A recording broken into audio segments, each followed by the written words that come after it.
Today we have Christine Elliott joining us on the phone for an interview.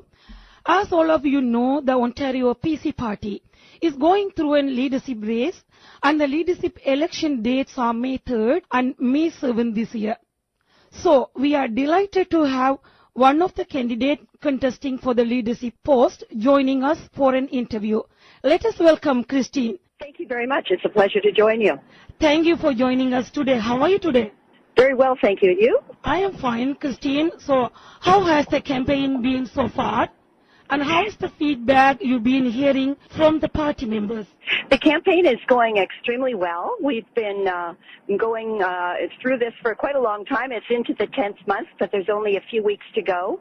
And I've been traveling across the province, and my message is really resonating across all 107 ridings. I have a positive, pragmatic, progressive, conservative message that our members are embracing, one that combines fiscal responsibility with social compassion. And members are responding very, very well to that message, and we're going to win in 2018. That's what I'm hearing from our members, is we need to win, both for our own sake and for Ontario's sake. But I believe that my experience outside of politics gives me the experience and skills necessary in order to both lead our party and to lead our province. I had a career in business before being elected 9 years ago. I worked as a business person. I was with Scotiabank, actually, for almost 5 years in their international area.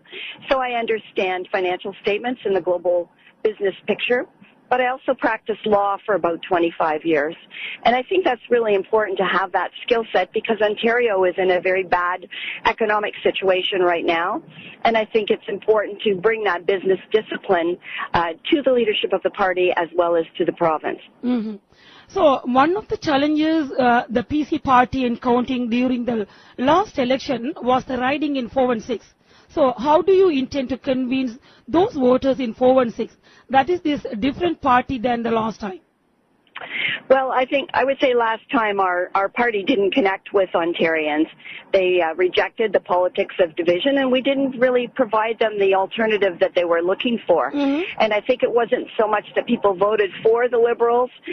They did it by default because we weren't the alternative that we should have been. So we need to change that, and we need to have a new positive message that people can connect with. That's what I'm doing. I've been spending months and months now traveling across the province, and I'm finding that people are responding to my message, both with respect to improving our economy as well as improving the lives of Ontarians who are dealing with very difficult problems if they have children with disabilities or frail elderly seniors that need home care. Those are the things that I'm talking about, and that's what's really resonating, not just in the rural parts of Ontario, but in 416 as well. But I can say that transit is the main issue for the residents in Toronto and the surrounding area. So what do you feel about that thing? Transit is a major issue. It's for all of both 416 and the 905.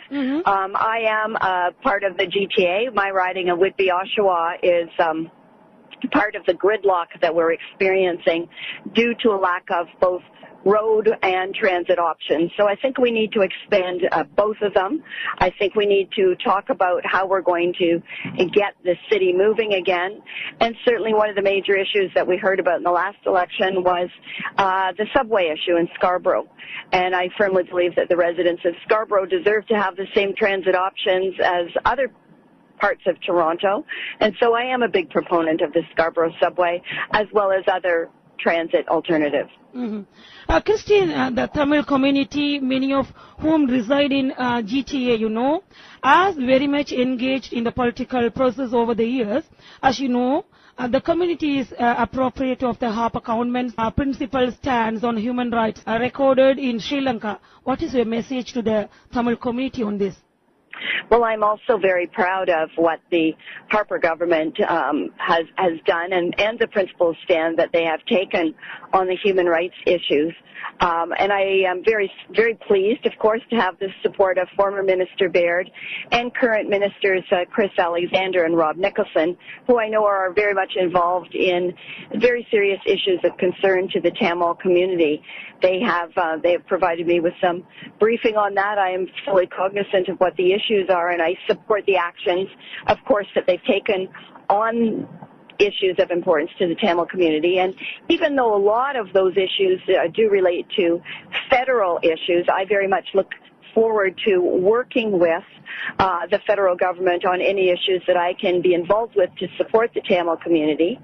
And I also just would like to say that I have the endorsement of my colleague Todd Smith, the MPP for Prince Edward Hastings, who, as you probably know, introduced and passed the Tamil Heritage Month in the Ontario legislature. Yes. And the final question, sir. How's your team reaching out to various communities to get support for your leadership? Well, I am continuing to travel across the province, speaking to many communities, including the Tamil community, to ask people to become involved with the PC party, and not just as members, but as candidates, as riding association presidents. We want people to be involved as much as they have time for.